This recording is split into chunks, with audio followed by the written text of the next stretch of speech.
The Bible isn't just a book of random stories. It's 66 different books that come together to tell one story. An incredible one about God's love for us. And now for an amazing story inspired by the book of 1 Samuel, chapter 24. God had instructed the prophet Samuel to mark David as the next king of Israel. Get up and anoint him. This is the one. But for the time, Saul was still king. David soon became very close friends with Saul's son Jonathan, and a popular hero, having fought and won many battles. David even married Saul's daughter. Through it all, though, Saul became more and more jealous of David, and even plotted to kill him. What have I done? What crime have I committed? So David fled from Saul into the wilderness, where several hundred men joined him. But even this didn't stop Saul. Hunt him down and prepare to attack.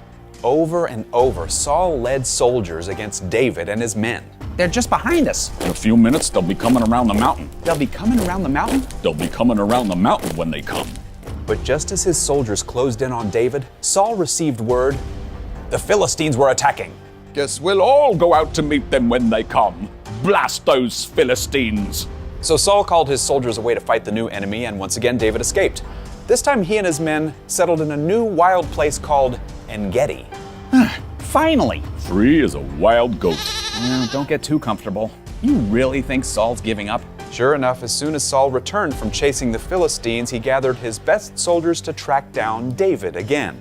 He's coming! With 3,000 soldiers. Quick, we'll hide in here. David and his men hurried into a nearby cave that ran deep inside a cliff. Hey, it's dark. Yeah, 'cause it's a cave. Back, go back, all the way to the back. They're outside. They're passing by. Uh-oh. Just outside the cave, Saul and his men halted. I find myself in need of, relief. What, Your Majesty? The facilities. Facilities? The royal throne. There isn't one. Use that cave. Oh, I suppose so. Saul stepped into the dim light of the cave, completely unaware that David and his men were hiding in the back. It's Saul, all alone. This is your number one chance. David could see Saul outlined in the light from the cave's entrance. Now, if he chose, he could get rid of Saul right then and there and become king himself. What are you waiting for? Chance number 2 ain't gonna happen. Silently, David crept forward.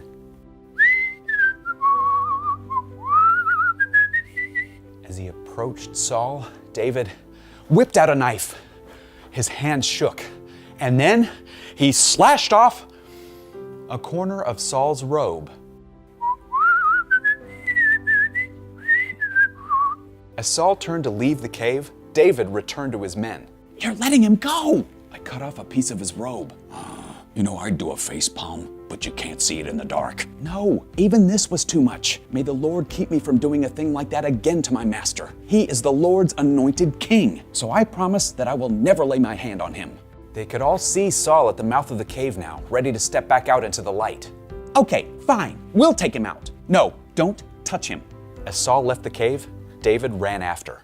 Oh, great. Now he's gonna do it. With 3,000 soldiers around.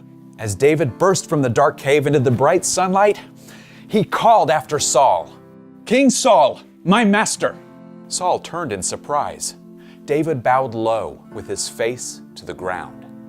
Why do you listen when men say, David is trying to harm you? Today you've seen how the Lord handed you over to me in the cave. Some of my men begged me to kill you, but I said, I will never lay my hand on my master. He is the Lord's anointed king. David held up the cloth he'd slashed from Paul's robe. Look at this. I cut off the corner of your robe, but I didn't kill you. I haven't done a thing to harm you. But you're hunting me down. May the Lord judge between you and me and pay you back because of the wrong things you've done to me. But I won't do anything to harm you. Through it all, Saul stood stunned as the truth of David's words sank in. And finally, he even wept. You are a better person than I am. The Lord handed me over to you, but you didn't kill me. People don't just let any enemy get away with that. May the Lord reward you. I know for sure that you will be king. Just promise me you won't hurt anyone in my family. I promise." From the mouth of the cave, David's men looked on. He's just throwing away his shot. Flushed it right down the drain. After this, Saul and his soldiers returned home, while David led his men to their usual safe place.